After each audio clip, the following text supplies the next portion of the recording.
Welcome dear student and Jai Swaminarayan. In the previous video, we were discuss about the measurement of the length, measurement of the mass and the measurement of the time. How we can measure the smaller distances, how we can measure the larger distances, that all the things we were discussed in the previous video. So dear student, while we are measuring any physical quantity, the measurement of the physical quantity should be as accurate as possible. So dear student, the measurement of the any physical quantity is as accurate as possible, and the measurement should be more accurately and the more precisely. But while we are measuring any physical quantity, right, there are some amount of the uncertainty produced in the measurement, and due to this uncertainty produced in the measurement, right, the reading will be wrong, right, and the uncertainty produced in the measurement is called the error. So dear student, in this video we will discuss about accuracy. What do you mean by the accuracy? What do you mean by the precision? And the error and the different types of the error produced in the measurement. So dear student, first of all, let us start with the accuracy. What do you mean by the accuracy? So here the accuracy is defined as how close the measure value is to the true value of the physical quantity. So dear student, here the accuracy means the measure value is how close to the true value of the measurement. So we can say that the accuracy is the closeness of the measurement to the true value. Suppose we think about that one true value we know, we can say also that the average value of the measurement, and the measure value is how close to the true value is called the accuracy of the measurement. Dear student, we know that in our exam our accuracy is 75%. So 75%, that means the our accuracy, your accuracy will be a 75%, right? So what it means? That means it close to the 100, 25% close to the 100, and some person has the accuracy of the 90%. That means it close to the 100 up to the 10%, right? So the accuracy, that means it is defined as how close the measure value is to the true value of the physical quantity. For example, suppose the true value of the mass of any object is a 25.67 kg, right? Let us assume that suppose the mass of the any object is a 25.67 kg, that is the true value of the mass, and one student is measure the mass of the this substance is a 25.61 kg. Suppose the mass measured by the student A is a 25.61 kg. So we can say that there will be an error in the measurement, and the mass measured by the student B is a 25.65 kg, right? So from this we can easily say that which one is the accurate measurement, right? Which value is a close to the true value? Of course it is a 25.65 is close to the 25.67 instead of 25.61 kg. So dear student, we can say that the mass measured by the student B is more accurately compared to the mass measured by the student A, but the error is in the both the reading. 25.61 mass measured by the student B, there will be also error in the measurement, and the 25.65 there will be also error in this measurement also, right? But the error in the measurement of the student A is a more compared to the error in the measurement of by the student B, right? So dear student, what do you mean by the accuracy? Understand?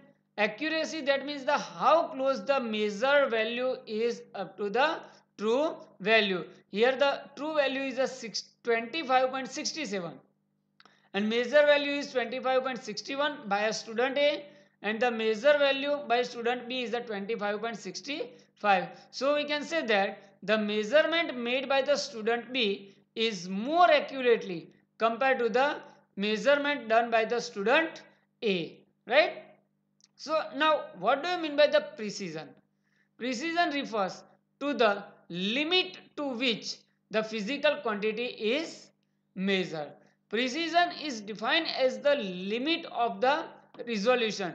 At what resolution the measurement can be made, right? So the precision tell us about the resolution, or we can say the limit of the measurement of the any physical quantity. So dear student, precision is defined as a limit of resolution of the measurement of any physical quantity. For example, time measured by the three different student is given to you, right? Here the time measured by the student A is a 3.6 second, right? Time measured by the student B is a 3.69 second, and time measured by the student C is a 3.695 second, right? So in all the three measurement, suppose we consider the time measured by a student A is a 3.6 second. So here the student A, in the measurement of the student A, the limit of resolution is a 0.1 second. Similarly, the limit of resolution in a student B is a 0.01 second, and the limit of resolution in a student C is a 0.001 second.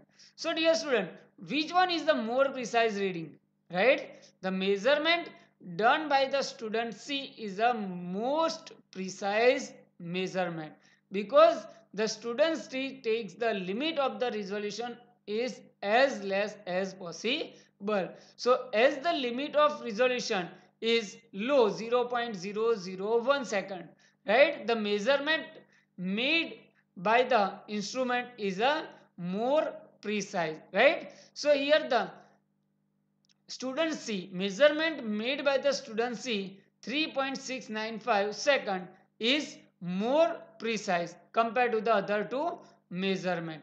So the here the precision tells about the limit of the resolution, at how resolve we can done the measurement of the any physical quantity. So precision depends on the least count of the instrument, right? We know that the least count of the instrument, right, least count of the meter scale is a 1 millimeter. So the measurement done by the meter scale has a limit of resolution of a 1 mm, or we can say that the 0.1 centimeter, right?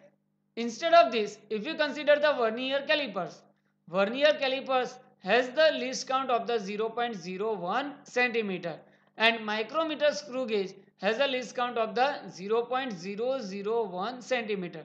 So the measurement done by the micrometer screw gauge is a more precise compared to the vernier calipers, and the measurement done by the vernier calipers is more precise compared to the meter scale. Understand, dear student? So the precision is a limit of the resolution of the measurement of the any physical quantity, right? So in the measurement, we should the measure the physical quantity as possible as accurate, as well as the as possible as more precise. So here our measurement will be a more accurate as well as the more precise measurement.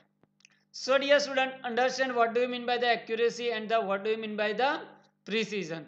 So while we are taking care of a more accuracy as well as the more precision and measuring any physical quantity, there will be some uncertainty in that physical quantity, and this uncertainty in the measurement is called the error. So dear student, what do you mean by the error? The error is defined as the any uncertainty in the measurement of the physical quantity is called the error. So dear student, there are two types of the error: systematic error and the random error. Systematic error which can either be positive or negative are called the systematic error.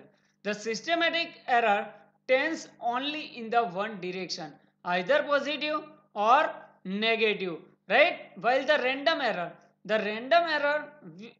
which occurs at the random with respect to sign and the size are called the randomly. The error occurs randomly in the measurement is called the random error. So random error occurs due to the unpredictable fluctuation in the experimental condition like a temperature, voltage supply, mechanical vibration, personal error. Due to this unpredictable fluctuation in the experimental condition, the random error will be produced, right?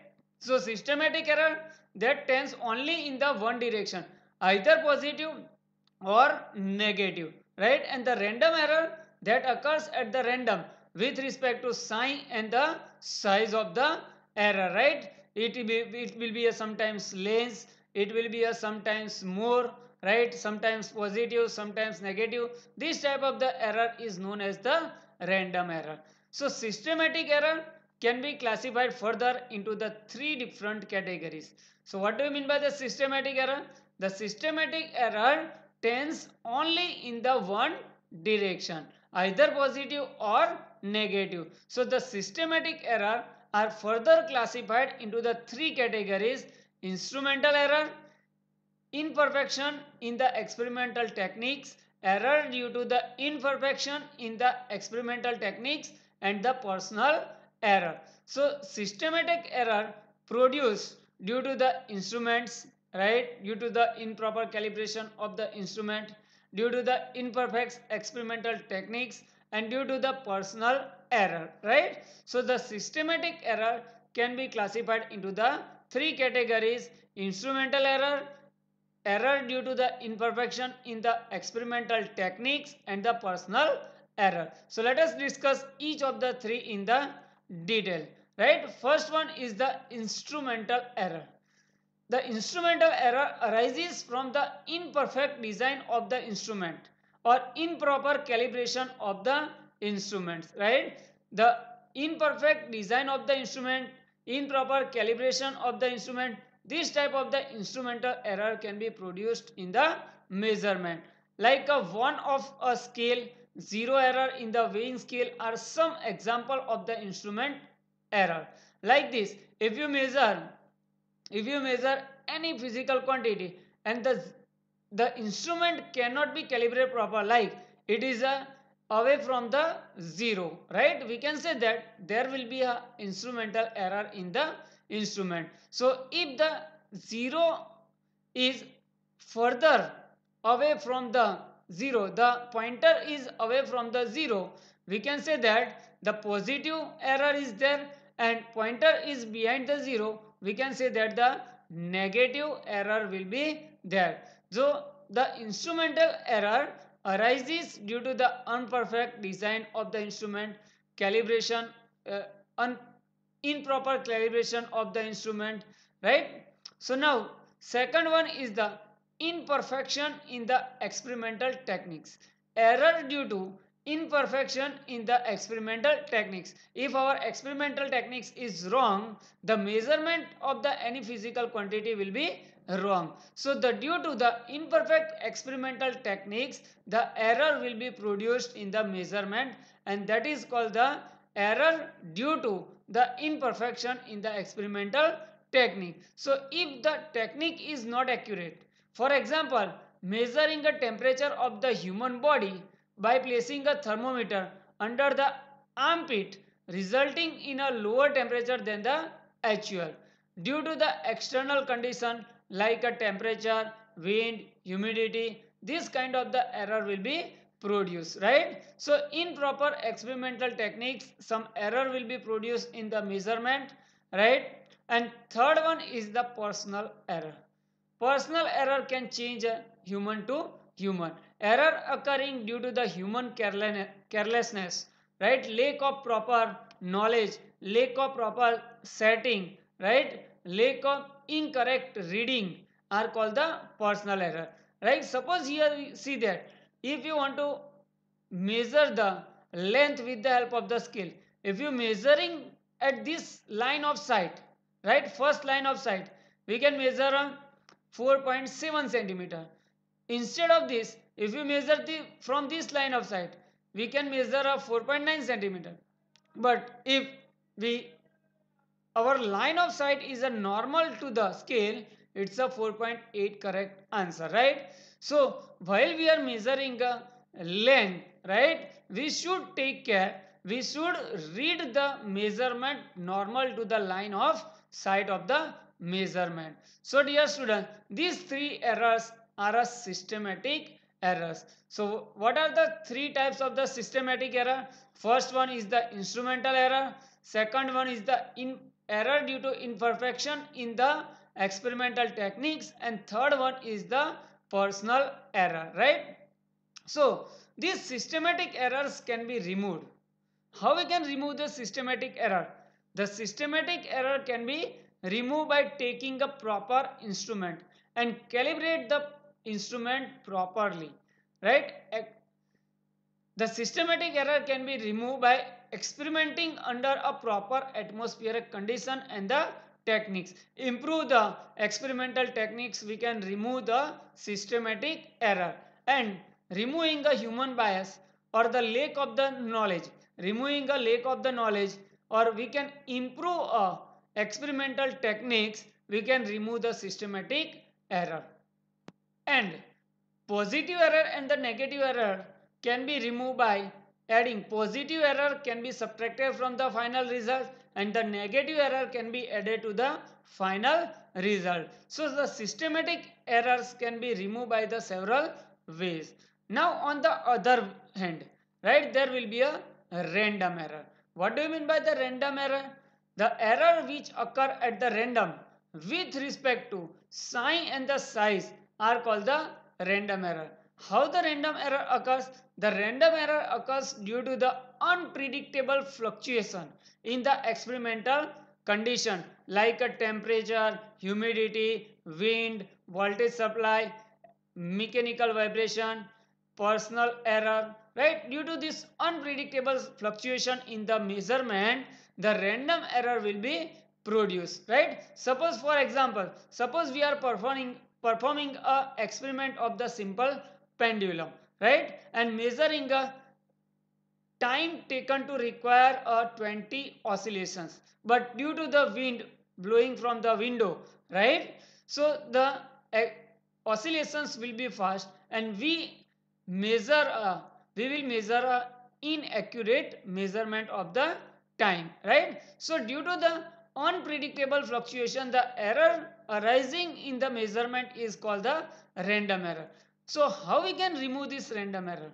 The random error cannot be removed, right? But the random error can be minimized by taking a several reading of a measurement and then taking its a mean. That means it's a true value. So we are measuring a several times, 2 or 3 times or 5 times. As the number of measurements are more, we get a more accurate reading. So the random error can be minimized by taking a number of times the reading and taking a mean of this reading.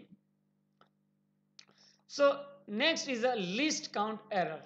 So dear student, first of all, what do you mean by the least count?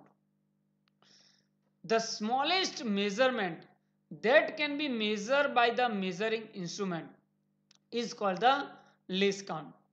The smallest measurement or the smallest value that can be measured by the measuring instrument is called the it's a least count. For example, for the meter scale, the least count of the meter scale is a 0.1 centimeter.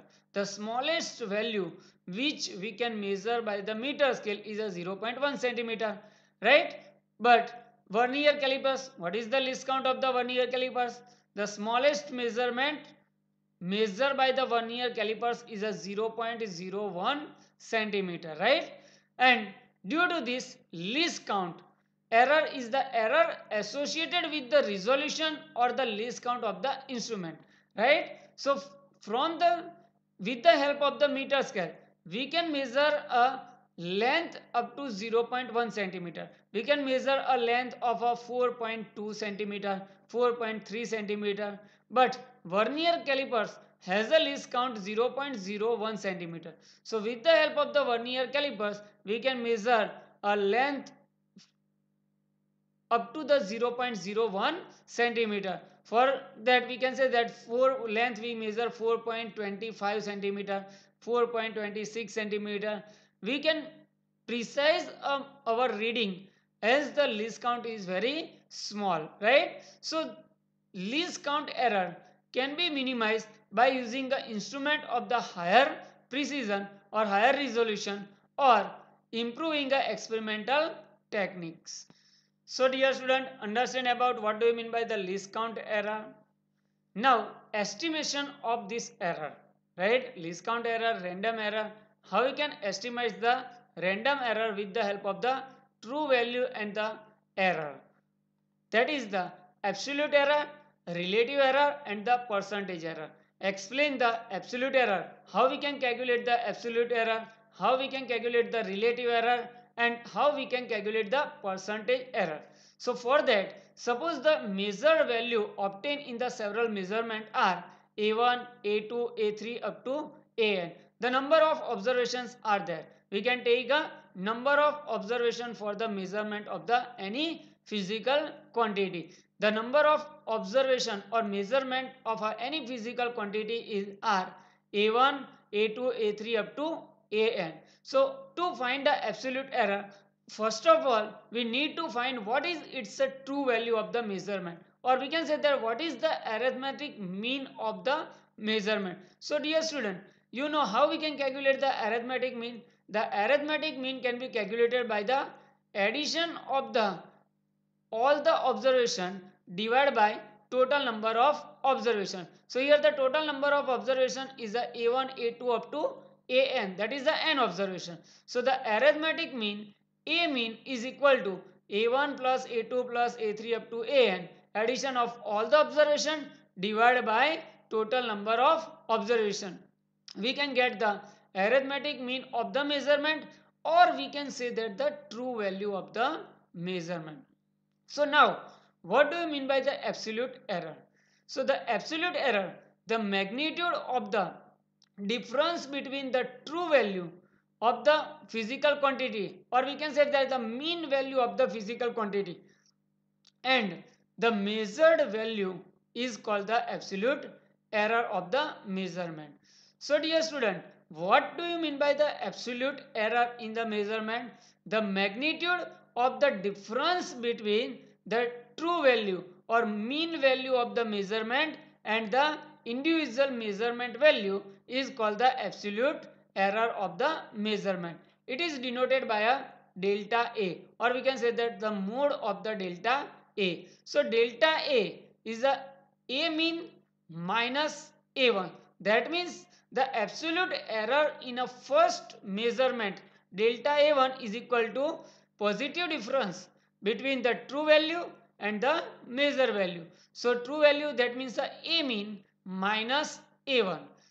So similarly, the absolute error in the second measurement delta A2, A mean minus A2 up to so on, all the measurement. So we first calculate the absolute error in all the measurement, and then average of this absolute error in all the measurement is called the average absolute error, or we can say that the mean absolute error. So the mean absolute error is the arithmetic mean of the all the absolute errors, and it is represented by delta A mean. So how we can calculate the delta A mean? Delta A mean, that means the positive difference of true value and the individual measurement. Delta A1 plus delta A2 plus delta A3 up to delta AN divided by total number of observation. So the for any physical quantity single measurement of value A is represented by true value plus minus the arithmetic mean, like this.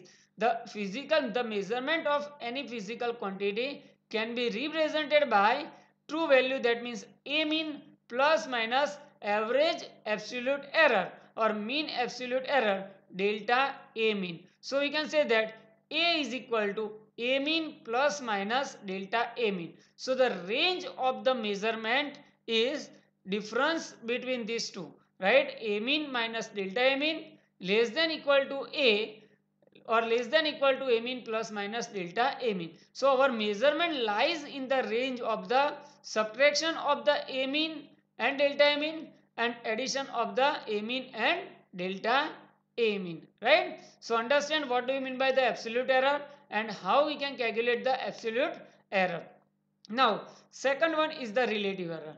Relative error is the ratio of the mean absolute error, or we can say that the average absolute error to the mean value of the quantity measured. So the relative error is defined as the ratio of the delta A mean divided by A mean, and if the relative error is expressed in terms of the percentage, so by multiplying 100 we get the percentage error, and the percentage error is denoted by delta A. So delta A is equal to relative error delta A mean divided by A mean multiplied by 100. So dear student, let us see one example how we can calculate the absolute error, relative error in the percentage error. So let us discuss the one example to calculate absolute error, relative error or a percentage error. Suppose we measure the period of the oscillation of the simple pendulum. In the successive measurement, the reading turns out to be 2.63, 2.56, 2.42, 2.71 and 2.80 second. So we are measuring 5 measurements. Total number of measurements are 5. Calculate the absolute error, relative error and the percentage error. So first of all, to calculate the absolute error, first of all we need to calculate the mean value, or we can say the true value of the period of oscillation. So the mean period or true value of the periodic time T bar is equal to addition of the all the observation divided by total number of observation. So here the addition of all the observation divided by total number of observation is a 5. So if you calculate this, we get the true value of the measurement T bar is equal to 2.62 second, right? Now calculate the absolute error in all the measurement. Delta T1, that means the true value minus the first measurement. So true value is a 2.63, sorry, true value is a 2.62 minus 2.63. So positive difference or the difference between the true value and the measure value is called the absolute error. So calculate absolute error in all the measurement delta T1, delta T2, delta T3, delta T4 and delta T5, and taking the average of this all the absolute error, we get the average absolute error, or we can say that the mean absolute error. So the mean absolute error is a delta T1 plus delta T2 plus delta T3 plus delta T4 plus delta T5 divided by 5. So we get the average absolute error delta T bar is equal to 0.11 second, right? So the mean periodic time is represented by 2.62 plus minus 0.11 second. So the measurement of the periodic time lies between 2.62 minus 0.11 to the 2.62 plus 0.11. Now relative error, how we can calculate the relative error? It is the ratio of the average absolute error to the true value. So delta T bar divided by T bar, we get the relative error 0.042. Now percentage error, if the relative error is expressed in terms of the percentage, we get the percentage error. So delta T bar divided by T bar multiplied by 100, we get a 4.2 percentage. So dear student, understand how we can calculate the absolute error, relative error and the percentage error if the measurement of any physical quantity is given to you, right? Thank you very much for watching my video.